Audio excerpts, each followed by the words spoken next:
Welcome back, Patriots. All right, so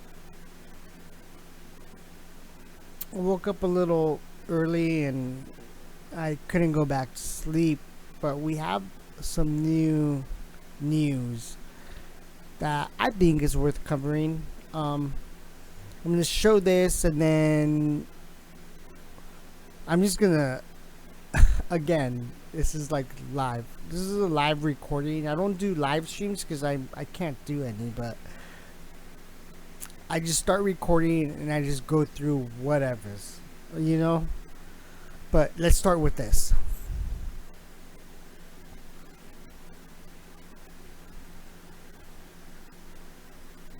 Let's bring in Guy Benson. He joins us now. He's a political editor for townhall.com, host of Fox News Radio's The Guy Benson Show, and a Fox News contributor. First to the Breathe Act, Guy. I want to dig into this proposal here. It's wide-ranging. Everybody should take a second to look at the details of it. But here's some of the highlights. Defunding prisons and police departments, dismantling ICE and CBP, grant all ex-convicts voting rights, reparations for victims of police violence. This proposal was unveiled by two members of the so-called squad, as you know, yesterday, Guy. Rashida Tlaib used the words for this proposal to call it a new vision of public safety. The American people, if they dig through this, are going to be asking themselves, does this make us more safe or less, Guy? Well, of course, it wouldn't make us more safe. It is a non-starter. It's a completely radical piece of legislation that has 0% chance of passing.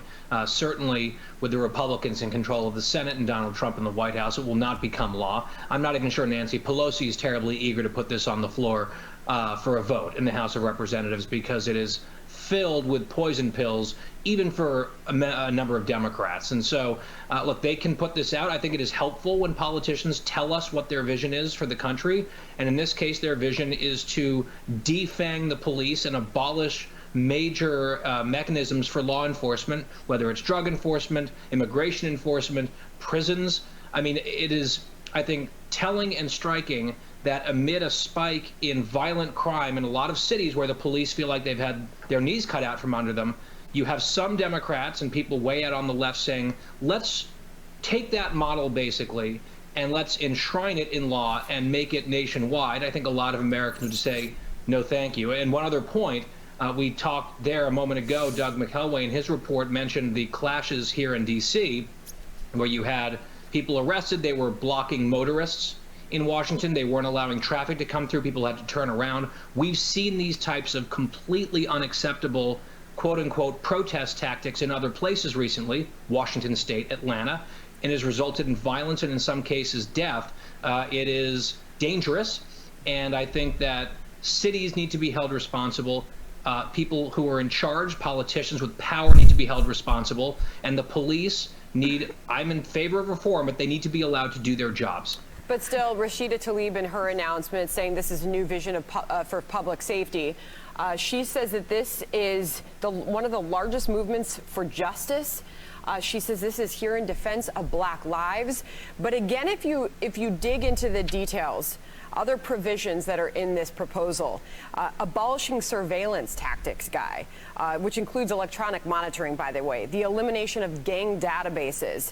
To your point, this is not even likely to pass the Democratic-controlled House because still you have so many of those House Democrats not willing to support the defund the police movement, Guy. Well, the defund the police movement is wildly unpopular and completely unpractical and quite dangerous. I mean, I think it's very interesting that these particular Democrats are calling for more databases to track the behavior of the police. And I think some more accountability, transparency, that sort of thing, I think that's reasonable. But they also want to destroy and eliminate databases of criminals and gang members. I'm curious how that would make people feel or in real life be more safe. This does not strike me as a public safety law. This strikes me as sort of a hodgepodge of left-wing wish list items that they are cramming into a bill and saying that it's about Black lives when it's about an agenda that's existed for a very long time. It predates the current controversy. And as I said, I think it's a complete zero. It has no chance, and it shouldn't. I want to pivot now to this upcoming task force briefing from the Department of Education. Parents across this country want to know if their kids will be going back to school and getting back in the classroom this fall, Guy. Here's Vice President Mike Pence last night with Brett on Special Report talking about just that. Listen. It's far beyond academics that millions of families rely on our local schools. Many of our children that struggle with emotional challenges or disabilities, they receive those services at school. Add into that nutrition, add into that other ways that we serve our kids. It's absolutely essential that we get back to school. The president took it a step further, saying that he's basically vowing to put pressure on the governors to reopen the schools in the fall. Everybody agrees this has to be done safely, of course, Guy. But where does all of this go, and what do you expect to hear from the administration this morning on that? Yeah, look, it needs to be done safely. I think there should be flexibility for school districts, and they should be allowed to be nimble based on the data that they're getting. And it's not a top-down approach from Washington, D.C., although I think the president and the vice president are right that this is a very important priority. And even if there's viewers out there saying, well, Trump's saying that because he has his political interest in mind, and the vice president always agrees with the president, I would also note that just the other day, Dr. Fauci said something similar, saying it's very important to get kids back to school in the fall. And Sandra, I suspect you know this better than I do. I don't have kids, but a lot of my friends who do have kids, when we talk about coronavirus, we talk about the next few months, the number one concern that comes up, I think, to a person of these parents is what's going to happen with my kids in the fall for school. Because it's not just the well-being of students and the education of students, which is really important. It's the functionality of adults' lives, their ability to go to work, their ability to provide for their family, their ability to be, productive at work. Because right now, a lot of people, at least in the spring and early summer, were doing double duty, and many of them still are, because many camps are closed and summer school programs where people are trying to do their job, many of them working from home. If they can't work from home, childcare is an enormous problem. I mean, this is an intricate issue that has so many ripple effects throughout our society. And if we get around to the fall and children are still being barred from going back to school, I think that's going to be a very serious problem for virtually everyone involved. Guy, to your point, it's an enormous amount of uncertainty, both from the working parent angle, but also to not know what the future of your child is. The virtual learning didn't work for so many people, and the lack of messaging that is coming from our state's governors on this. And as you've got the HHS Secretary Alex Azar talking about the mortality rate among the lowest, if not the lowest, in the developed world, we have the tools to reopen schools, but then you have so many others already saying they don't think it's possible. So it's tough with the mixed messaging to see what is happening, and not knowing is really difficult. Final thought, Guy. Well, so there's a school district right down the road from me, and they announced recently that their tentative plan is to give parents the choice between sending their kids into school 2 days a week or letting them work from home or study from home virtually 4 days a week. And I heard from my friend who lives in that district, and she said, I don't even know where to begin with this. I can't send my kids to school for just 2 days a week, or if they're home 4 days a week learning on a computer, what happens the fifth day? They're talking about independent studies for these kids. Right. They're like 8. So, I mean, I don't want to make light of it. This is a very serious policy question, and I think that we can't let fear dictate the policy. There are realities here, but to your very first point, Sandra, it has to be done safely and smartly, and I hope that's the case. So we'll see what the vice president says a bit later on. He's getting advised by the task force, the doctors, the scientists. We'll see what they tell us 11:30 about returning to school. We've also got Margaret Spellings, the former education secretary, coming up next hour as well. We'll talk to her about that. Parents want to know. Guy Benson, great to see you this morning. Thank you. Thanks, Sandra.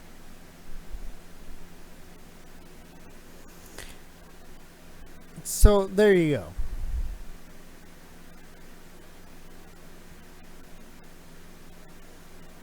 I don't have any kids.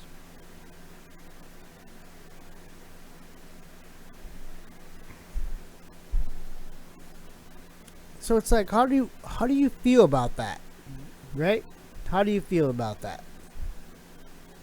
For those of you that have kids, how do you feel about that? Personally, me, If I had kids, me,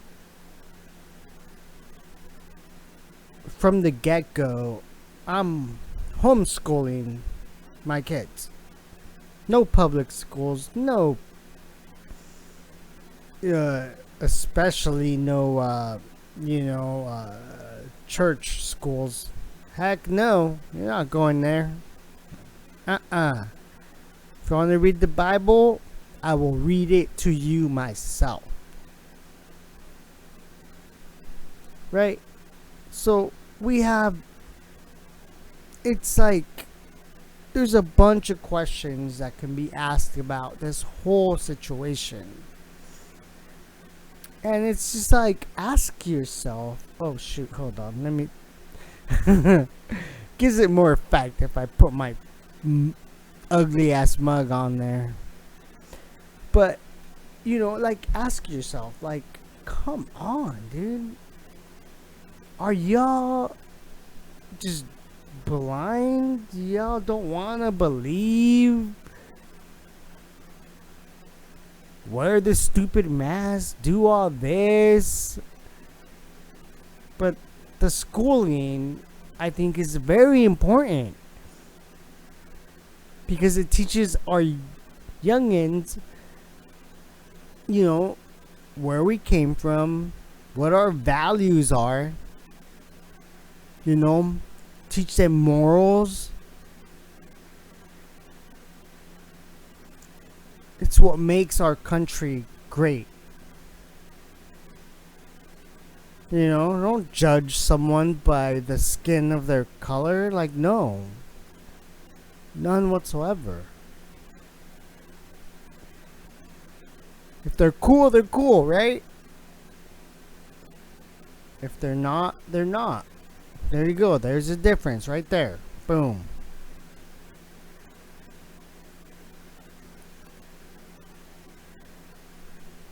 And okay, how long is this going on for? 12 minutes. Okay, I'm gonna try to. All right, I'm gonna just log on to my Twitter because I never do this in the mornings, and let's see if there's some interesting tweets.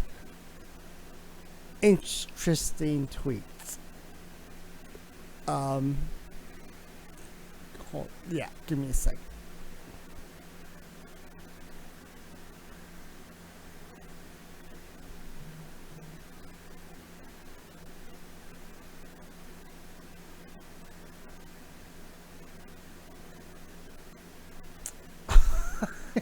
Always forget the double screen thing. Gosh darn it. Oi! Oi!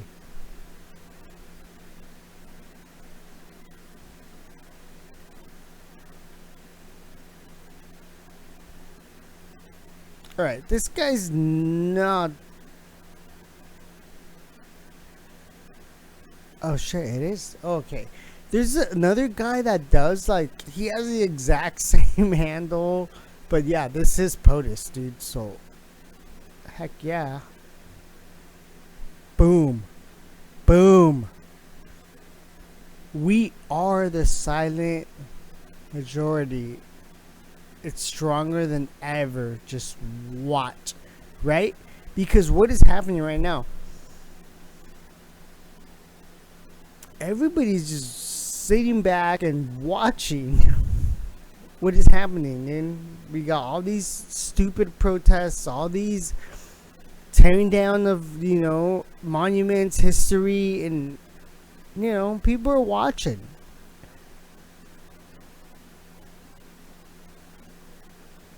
So this is a pretty powerful tweet.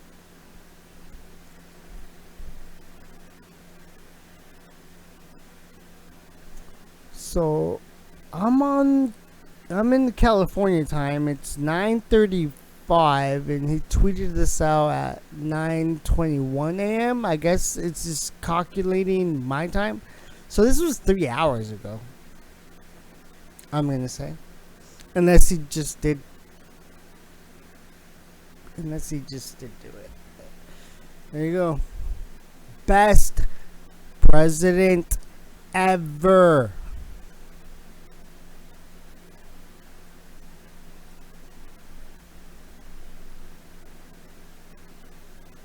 Eat it, snowflakes. Not that they would watch my channel, but whatevers. In the Matrix. Oh, alright. He's good.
Wow, that was really cool. Alright, so yeah. Let's go back. Oops. Double screen. Gosh darn it. What the what? What the what? And we got methods.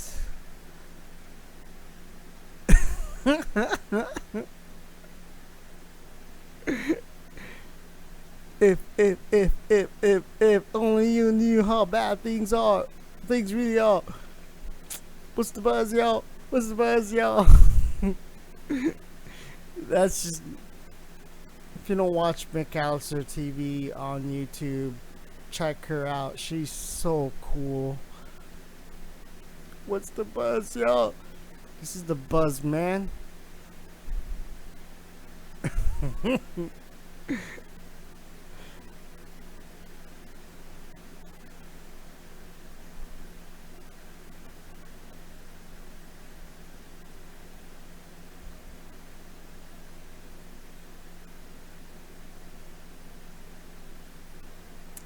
I like this one. Shoot, you know what? I need to save this stuff.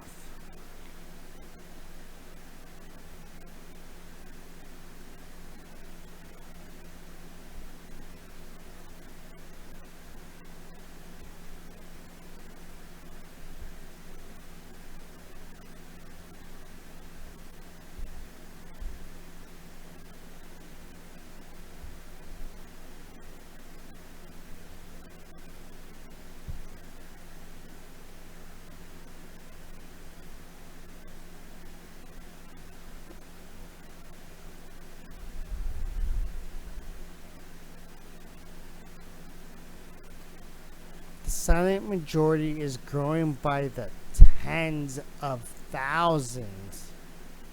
Right? Wake up, America.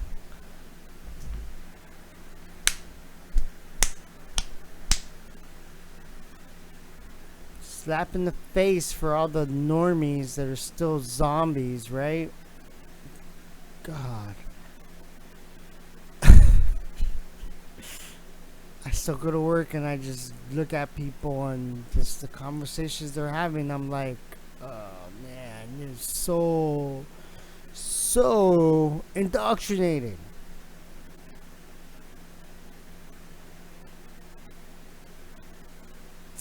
I'll try to like red pill and throw in like, be like, did you know this? And then, but they deny it. They're like, well, you know, I'm like, do you know wearing these masks is just like we're just like breathing in our own like toxicity, you know, like we're not supposed to be breathing it back in.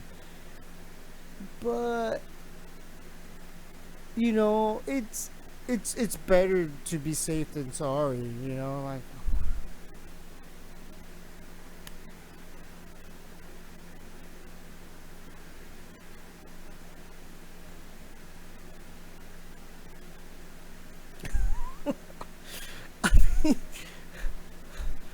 I'm not saying that I'm better than these people. It's just, it's like I want to just like slap them and be like, wake the fuck up.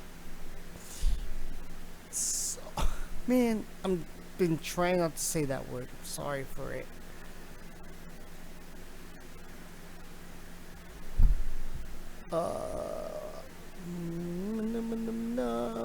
Okay, let's.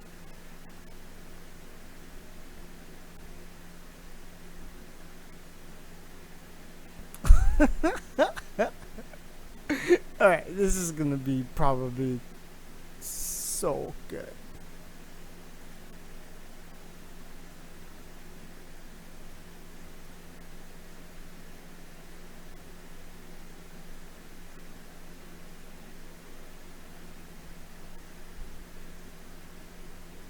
Military equipment for law enforcement. They don't need that. The last thing you need is an up-armored Humvee coming into a neighborhood. It's like the military invading. They don't know anybody. They become the enemy. They're supposed to be protecting these people. So my generic point is But that... do we agree that we can redirect some of the funding?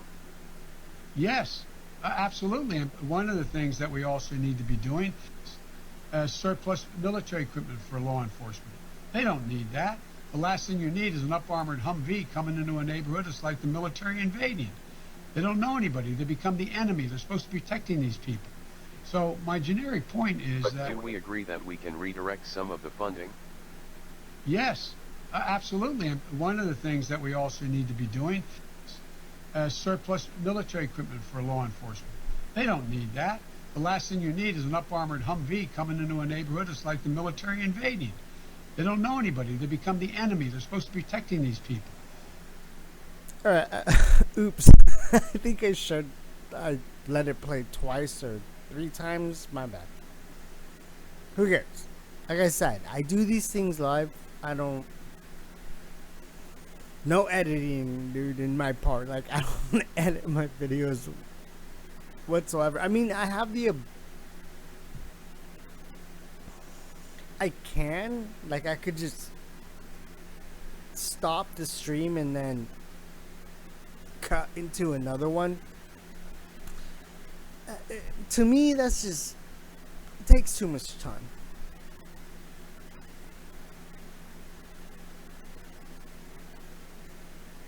You know, this is all raw. Raw. This is raw. You'll get, like, my... whatever's... You know, whatever happens, whatever's, I don't care. Okay, yeah, no, that's not important. Ooh, here we go. We got some, Ghislaine Maxwell information. Federal prosecutors refused to give more info on why it took 24 years to arrest Ghislaine Maxwell. Well, see, you can kind of break it down to where it's like, just let her do what she does. keep tapping their phones, keep getting information, and wait for the right time to arrest her, which was just what, like a week ago. Let's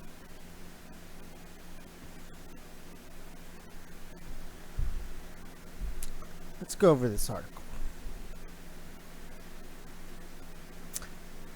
Alright, so I just read the headline. Blah, blah, blah. Federal prosecutors refused to give information to the Daily Caller News Foundation on why it took so long to arrest convicted SEX offender JF cohort Ghislaine Maxwell. The U.S. Attorney's Office of the Southern District of New York, SDNY, and we can go back to that Q drop where he's like, just remember, SDNY. I guess I can pull up the drop just for all the naysayers. It's just getting like it. The Q drops are just, they're so sinking in now.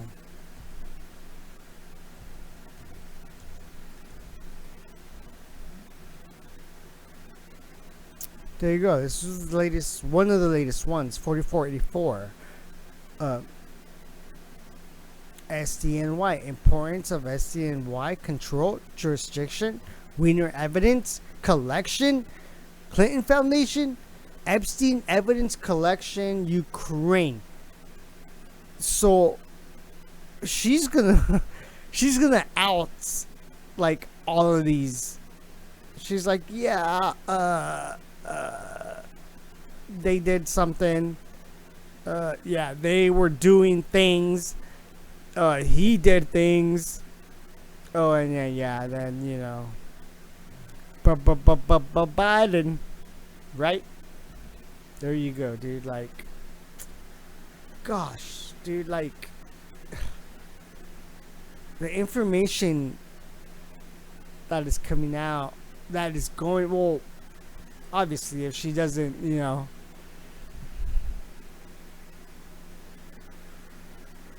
quote unquote, outs herself. But I think she's being protected by military intelligence. Like, we're not gonna let you cabal deep state folks take her out. Like, they know the importance of her, and plus we've already seen that she has like copies of whatever Epstein had, so she was probably the mastermind of it.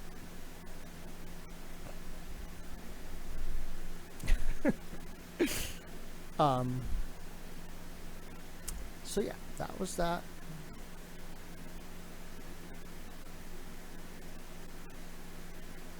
They had to drain the swamp first. Yeah, that's right, right?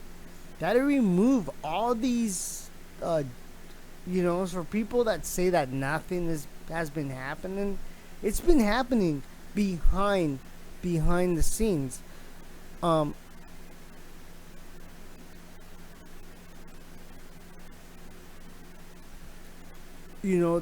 Judges have been removed behind the scenes. It's just all these naysayers, they don't do the research, dude. There's been like 206 judges that have been appointed. And I think it was 276, something like that. But that's what you need to do, right? Because all these judges were corrupt. And of course, if these people get convicted, they're just gonna get a slap on the wrist. They'll be like, okay, yeah, just don't do it again.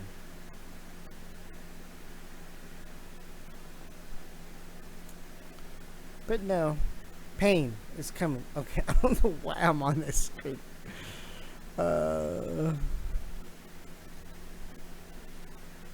Just Twitter, but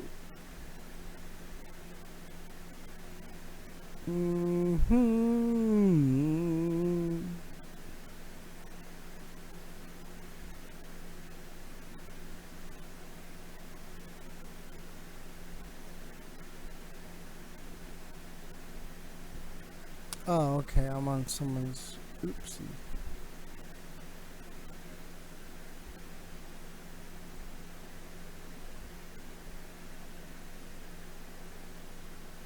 Yeah, so, she has the right idea. Kate Awakening, she's cool. Check her out on YouTube.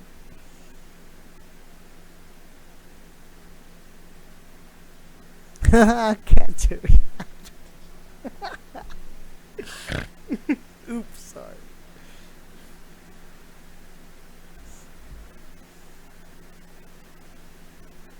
I concur, Cattude. I concur.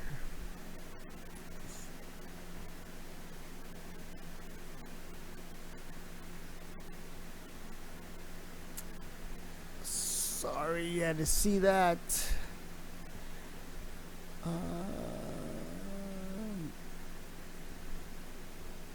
American workers are the engine of our country's prosperity. Of course, dude.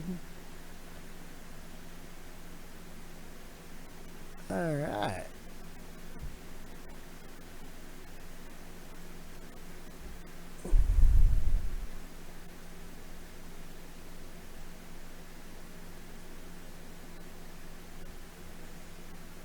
Proclamation on Pledge to America's Workers Month 2020.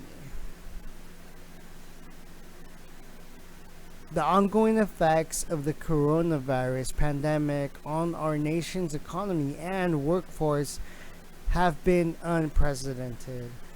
Businesses of all sizes have been forced to close, downsize, or restructure. Countless employees have transitioned to working remotely, and tens of millions of Americans have found themselves newly unemployed despite the hardship caused by the pandemic. It is not uncumbered.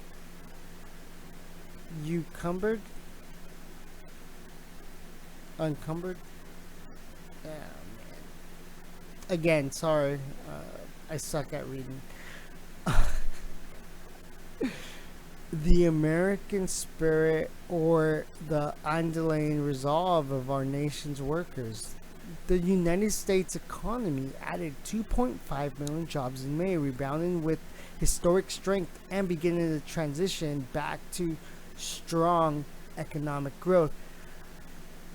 During Pledge to America's Workers Month, we celebrate the resilience and unlimited potential of America workers industries, honor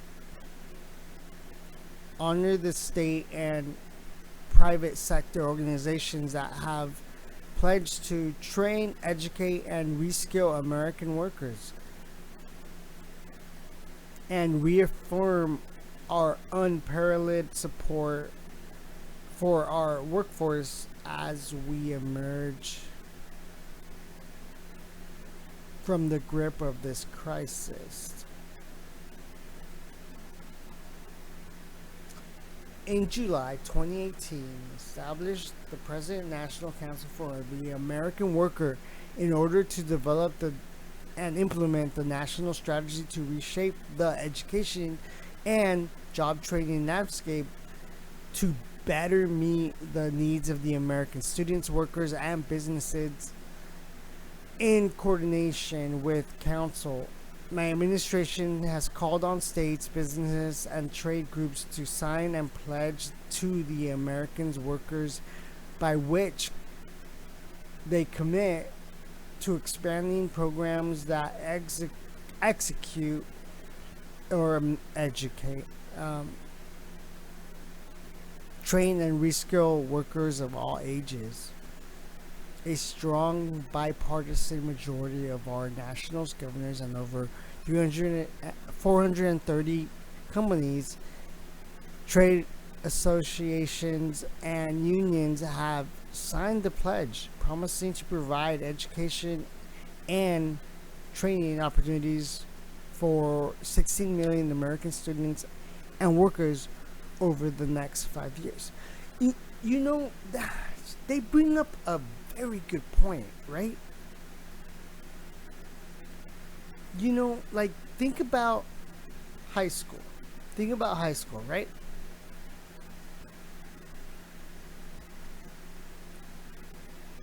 You know, I remember the time where there was like wood shop and mechanic shop, right? Those were classes. They taught you, be like, hey, you can do things with wood, and, you know, or you can, you know, be a mechanic and fix things. I think these certain type of skills should be implemented in high school. So, you know, when students graduate and they're like, okay, like, what do I do now, right? Obviously, the first option is like, okay, I have to go to college. How about in high school we teach kids like, hey, be a plumber, be an electrician, be these everyday essential things that, right? I don't know how to freaking, if my sink gets like overflowed and it's just like, I'm like, why is it clogged? You call a plumber, right? Oh, my lightings in my home don't work. You call an electrician. Why not let these skills be taught in high school? Trade skills, right? That's what they're called. So, like, if kids want to go to college, they can go to college. But these kids that are capable say, you know what, I want to learn plumbing. Why not? Boom, right out of high school, boom, they already know plumbing. That's how the education system should be, in my opinion. But that's just that. Alright, you know, you don't have to agree. You don't have to agree with my opinion. It's just my opinion. My channel. Say whatever the I want.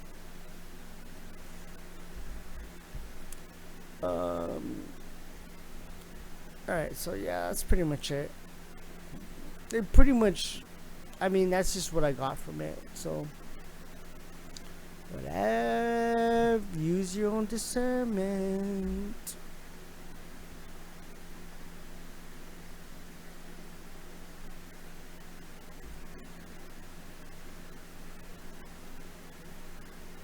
Oh, cool, I got 2 followers. Yay!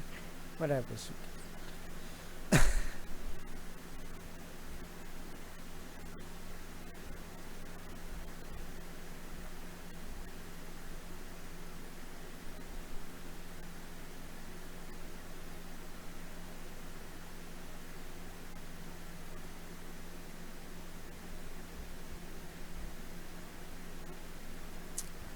You know, I think there was,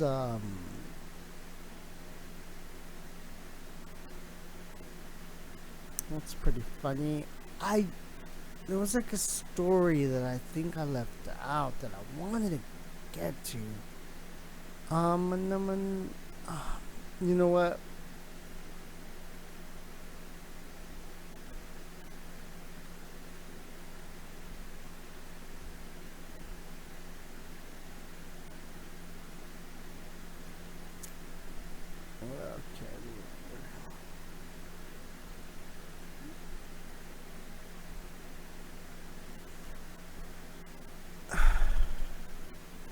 Alright. That's it. Thank you for watching. For those that do,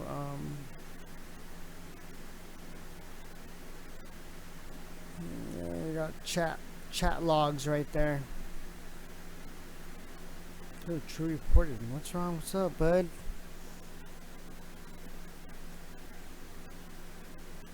I don't foresee movies or television shows coming back for quite some time. It's like they've dug their own graves. Alright, let's go through this thread, because I watched True Reporting. I like his stuff. He's a genuine guy. Alright, so let's just go. Right? It's like they've done their own graves. They push social distancing and masks because they're overlords, right? They get their marching orders. They must comply, right? Continuing to not work, making Hollywood movies and television. Because you can't work without masks or distancing. So here is the kicker. If they do create, it looks as though they aren't abiding by guidelines, making it look like they are siding with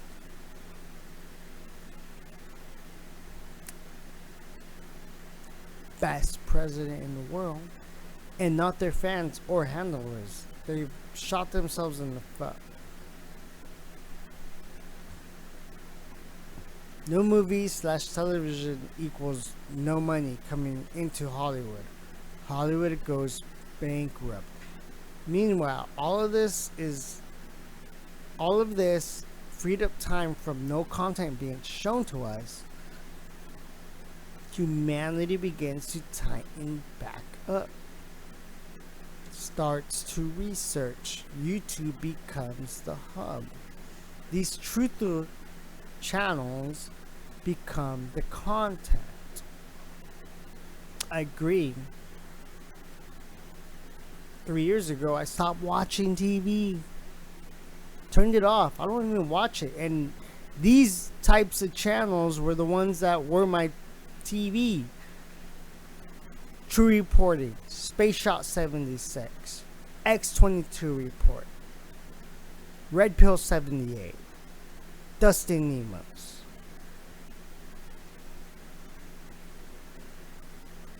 You know? Like, those are the people that I would just watch. Like, those, I come home from work, and those are the channels I watch. There's many more. McAllister TV, In Pursuit of Truth, iPod. Sure, I'm pretty sure I'm forgetting a bunch. Just Informed Talk. It was Just Informed Talk and Space Shot. Those were like the first two channels I found on YouTube when I got into this movement, and y'all need to watch those channels or subscribe, search for them. They're there. They're so good. Red Pill 78 became an instant, like, as soon as he came on, like, his production value was just so good, like, boom, home run after home run after home run after home run. His content is always really good, covers really good stuff.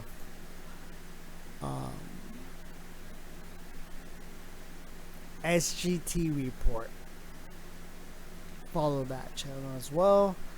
I'm just plugging for them, you know, like, because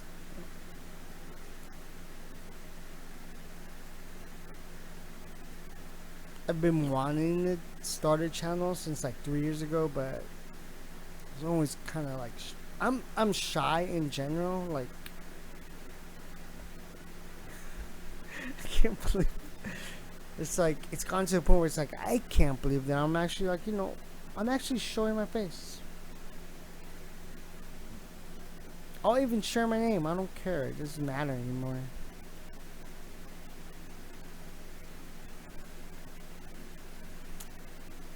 Oh, okay. Sorry. Sorry for the little rant there. Where was I?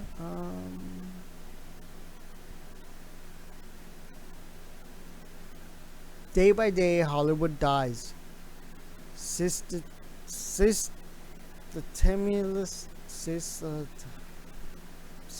I can't read that, but I'll just kind of that word. Normies see more and more of the hard truth. You know, some people do, but it's not as much as we would like, right? Because people are still, well, especially where I'm in California. Like, I try to like throw little red pills at people, but they reject it. Like the whole mask thing. I won't get into Hollywood because that'll probably just get me fired from work. Right, but I'm sure in other places, you know, you can red pill certain people. Yeah, so the hard truth of what goes on with the death cult known as Hollywood. We already seen a lot of people turning their backs on Hollywood celebs, right?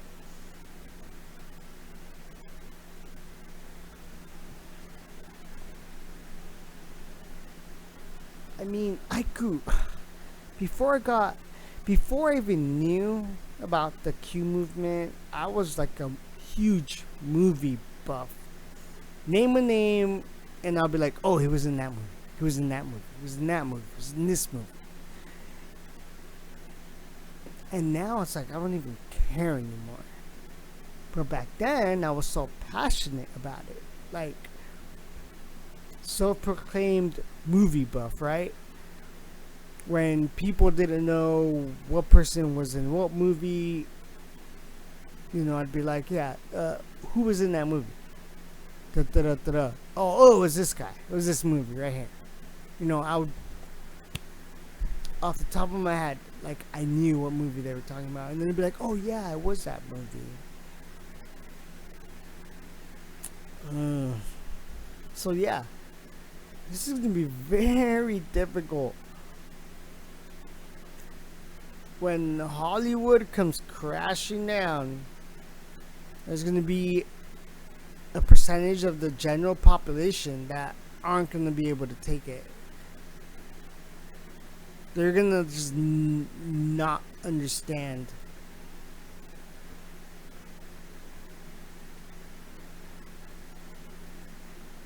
And that's going to be one of the hardest things, I think. You may have family members out there and stuff like that that just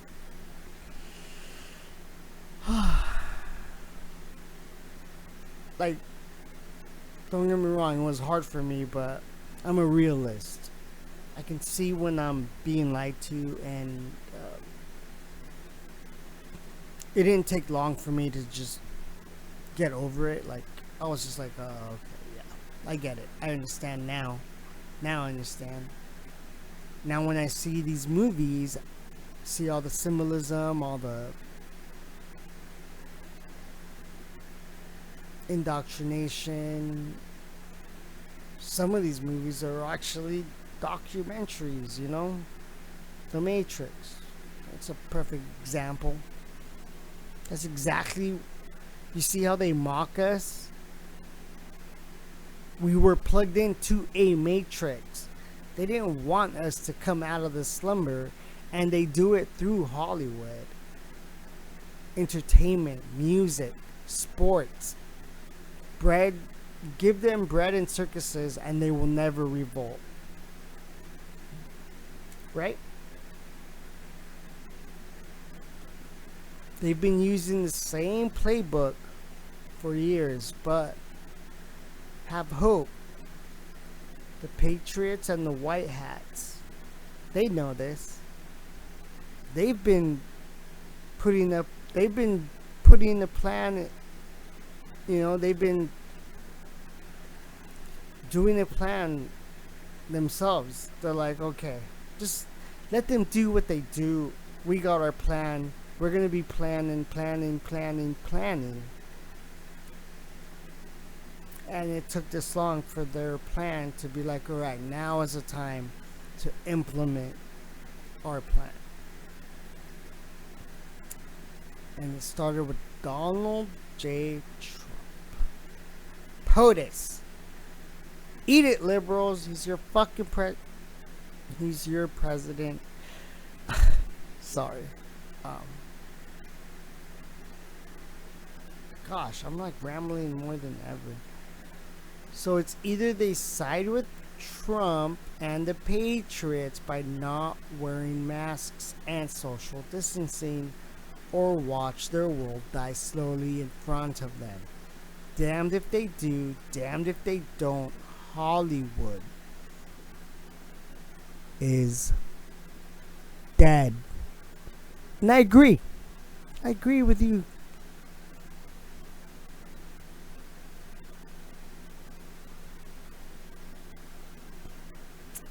Alright, so I'm gonna end it with that thread because I went over. Shoot, it's freaking 50 minutes. Gosh darn it. Ay. Alright, well, thank you for watching. Like, share, subscribe if you care. This is Untitled 82 signing out, and God bless, Patriots. Where we go one, we go all.